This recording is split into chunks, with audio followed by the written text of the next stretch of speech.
Dude, you need to try this.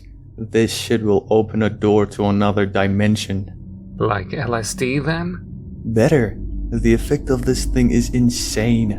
Well, how much is it? I'm kinda short on cash. Nothing. The guy said that it was close to spoiling, so he gave me a bunch for free.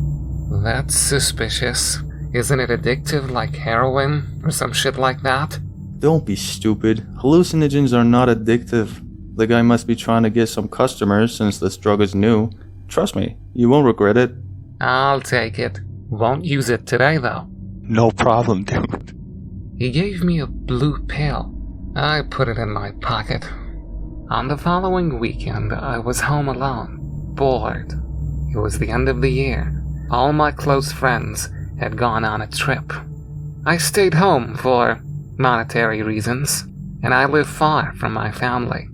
I looked at the pill and I just thought, fuck it. I swallowed it and watched some comedy videos while waiting for it to take effect. When I noticed, I was laughing uncontrollably at scenes that weren't even funny. I got up. Surely the hallucinogen was starting to take effect. I took a false step and fell to the ground. I had completely lost notion of space. The walls melted, and all the objects around me danced. The lights were blinding me, so I turned them off. I heard a knock, so I went to the door to check who it was. I opened the door, and a man over 2 meters tall, in a suit and top hat, was holding a folder that said, "Fresh human pieces." Hello, sir. Would you be interested in acquiring some human pieces? They have been picked straight from the tree. The figure pointed to one of the trees on my yard. Heads, torsos, legs, and arms were hanging from the branches, gently swaying in the wind. "No thanks, I don't need that," I replied. Are you sure? A new body can be useful on several occasions. Everyone needs it at some point in their lives. The figure argued, with a soft voice. "Multiple occasions? Like what?" The loss of a loved one. The replacement of your own body. There's something called cancer, for example. If at any point in your life you are afflicted by such a curse, there would already be a spare body ready in the closet for you to make the switch. Our company harvests body parts from trees, fresh and organic. You will not regret your purchase. I'm not going to buy anything today. I'm kinda drugged. Come back tomorrow. I slammed the door and watched the figure calmly walk away through the peephole. I went into the bathroom and turned on the lights. My eyes hurt from the glare. I looked in the mirror, pupils dilated like 2 bowling balls. The skin on my face moved, as if it had worms crawling under it.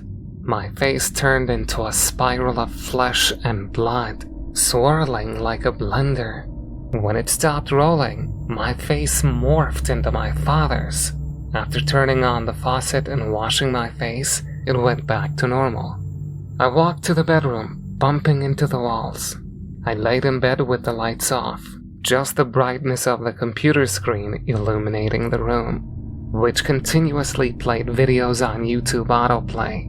The ceiling swayed back and forth like waves. I looked towards the computer and noticed a spider crawling up my shirt. I reached up to slap it. Wait! I was startled by the unexpected scream. Don't crush me, man. That's a dick move. It was the spider, talking to me. "Why didn't you stay there in your corner? Did you need to climb on my clothes?" I was bored up there. I wanted to come and talk to you. "About what?" I wanted to see how you are.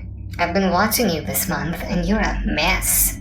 "Since when do spiders teach morals?" Why so defensive? Don't be a kid. I'm asking how you are. "If you see me every day, you already know how I am. I flunked out of college, and my girlfriend broke up with me last month. Worst month of my life. I'll never meet a girl as good as her." Typical teenager. You're in your 20s. How can you say you'll never meet anyone interesting again? There is a lot of girls out there, man. Spiders don't even live 20 years. How would you even know? Our species mature faster. It's not like humans who reach 40 and are still stupid and childish. Did you come here just to nag me? It wasn't my intention, but you're not being an easy guy. Open the window at least, to let in a few mosquitoes. This house stinks of mold. I open the window whenever I want. I'm fine the way the house is. I'm leaving. This was a bad idea. The spider turned its back on me and slowly walked away, spitting profanities. Crying baby. Human is such a useless animal. If it were still a forest here, I would be fine in a tree. But no, I have to be stuck in a room with a slug who doesn't even open the windows so I can catch some mosquitoes in my web. I got out of bed.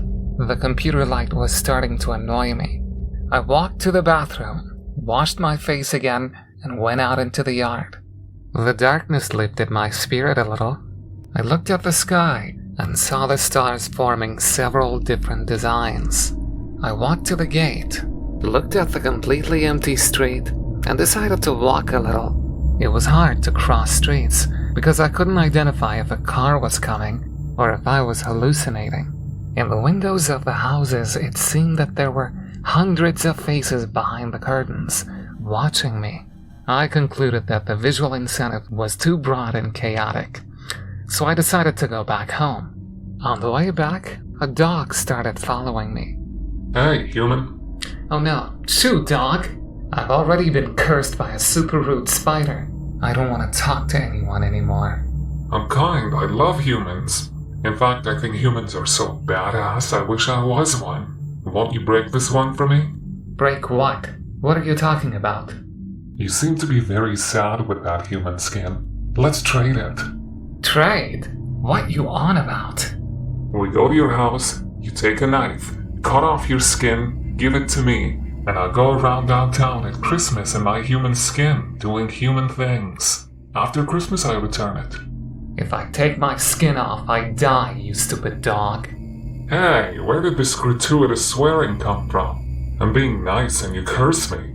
Then you still complain that others mistreat you. No human cursed me. Only that spider. It's because humans pretend. Do you think that people who interact with you don't hold back from cursing you? If they were honest, they'd send you to hell after 5 minutes of interacting with you. Humans are the epitome of falsehood and deceit. Any relationship, whether friendship or love, is anchored in lies. Now you sound like a teenager who has 100% of his knowledge taken from Twitter. I'm getting real, bro. You should study more. I can recommend some books. Shoo, dog. You're worse than the spider. Seriously, man. It's the weekend and you're on drugs in the middle of the street. You don't even like being human. You like being a dog. Let's change our skins. A neat cut, and tomorrow you put your skin back on. You won't even notice the difference. Shoo! Shoo! I expelled the dog, which crossed the street and distanced itself from me. Arriving home, I sat on the bed with my head in my hands, feeling anxious and paranoid. Water! I need water! I went into the kitchen and put my mouth under the faucet, drinking water for several seconds. I was still thirsty, and everything around me was warped in a strange way. In the windows, it looked like there were faces begging to come into the house. And I was constantly looking at my foot because I thought some spider was going to come and kill me. My heart was racing completely arrhythmically, and I turned the kitchen faucet back on every few minutes with the insatiable thirst I felt. I closed my eyes and put my mouth on the faucet. When I opened my eyes, the water came down in a red color. It looked like blood and tasted like iron. I walked away, leaving the faucet running. I think I'll text someone. I looked all over the house for my cell phone and couldn't find it. I also couldn't turn on the computer. I walked from one side of the room to the other, and I couldn't complete the basic steps of a simple task. There was a constant buzz in my ear, and I couldn't concentrate on anything. My whole body felt warm. My hair was damp with sweat. I decided to get under the shower. I sat under it for a few minutes, eyes closed, and trying to concentrate on the sound of the water, to calm my paranoid thoughts. When I opened my eyes, sitting in front of me, I saw a woman there. Almost anemic white skin, long black hair that touched the floor because she was sitting down. She was staring at me, static, leaning against the wall on the opposite side to where I was. Her eyes were black, her mouth open like she wanted to scream but couldn't. The white teeth showing and the static mouth gave an inconceivable feeling of discomfort, as if that position was painful for her. I closed my eyes again, aware of my altered state, and knowing that this time, the vision I saw wasn't real. After a few more minutes with my eyes closed, I opened them again. She was still there, mouth open in a humanly impossible way, and lifeless eyes staring straight at me. I closed my eyes again. I don't know how long I stayed there like that. I opened my eyes minutes later, without looking forward, but I could see in my peripheral vision that the girl was still there, just as uncomfortable. My hands were extremely wrinkled, judging by the amount of time I was in the shower. So I got up, towel-dried myself, and walked out. The entire time she stood there in the corner, her presence clear, watching my every move, but I didn't make any further eye contact.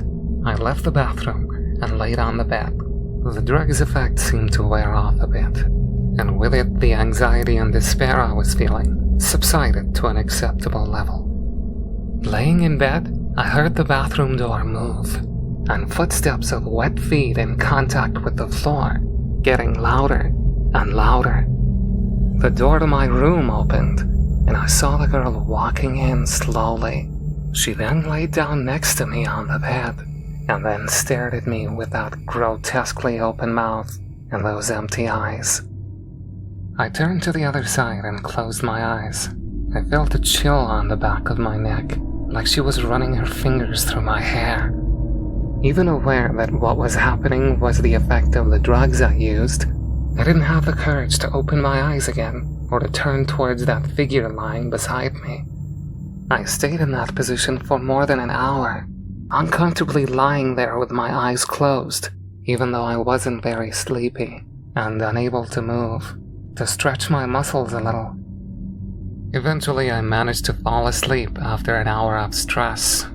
The next day I went to the kitchen to make some coffee, my head exploding with a hangover. I drank a liter of water. The thirst was unbearable. I turned on the computer, put on something to watch, and lay down on the bed. I felt something on my arm. When I checked what it was, I noticed that, strangely, there were strands of long black hair in my bed, even though I live alone and have short hair. Hours later, as I left the house, I noticed the dogs in the neighborhood were crowding around.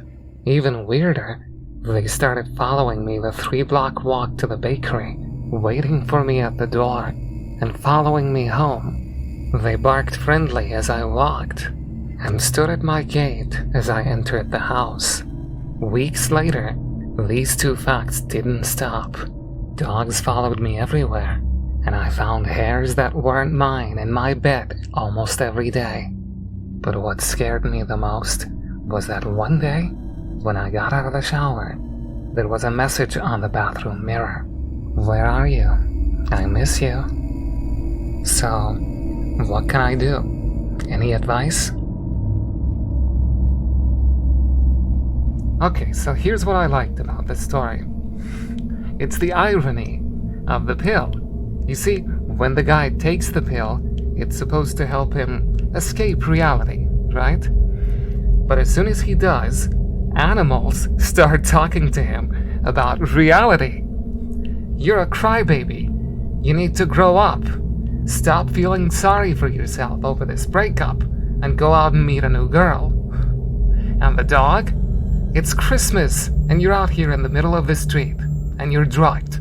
What are you doing with your life? These are all real-world issues, and he's only reminded of these things because of the animals who are now talking to him, which is only caused by the drug, the very thing that's supposed to help him stop thinking about these things. Anyway, It was a great story, and I hope you liked it. And I also wanted to thank the author of the story, King Paimon 23.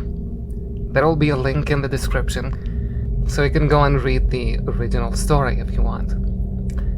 There will also be a link to the author's Wattpad account, in case you're interested in their other stories.